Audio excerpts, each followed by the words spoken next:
আসসালামু আলাইকুম রহমতুল্লাহ। তো আজকে প্রথম আমি গরুকে ইঞ্জেকশন করলাম।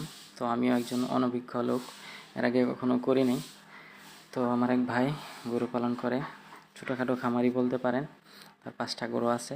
তো তিনি কোরবানিকে সামনে রেখে অ্যামাইনোভেট এবং কেটোফাস্ট ওই 2টা ডোজ আনছে দেওয়ার জন্য।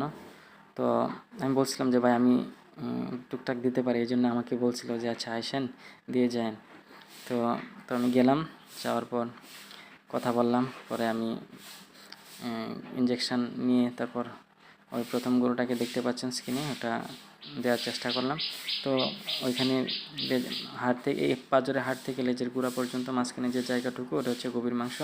তো ওইখানেই পুশ করবো আর কি। তো ভয়ে ভয়ে পুশ করে ফেললাম। তো ইনশাল্লাহ প্রথমবার তো একটু কষ্ট হয়েছে দিতে, তো সফলভাবেই সম্পন্ন করতে পেরেছিলাম। তো কেটোফাস্ট বা অ্যামাইনোভেট এটা দিলে যে গরু মোটা তাজা হবে এমন কোনো বিষয় না।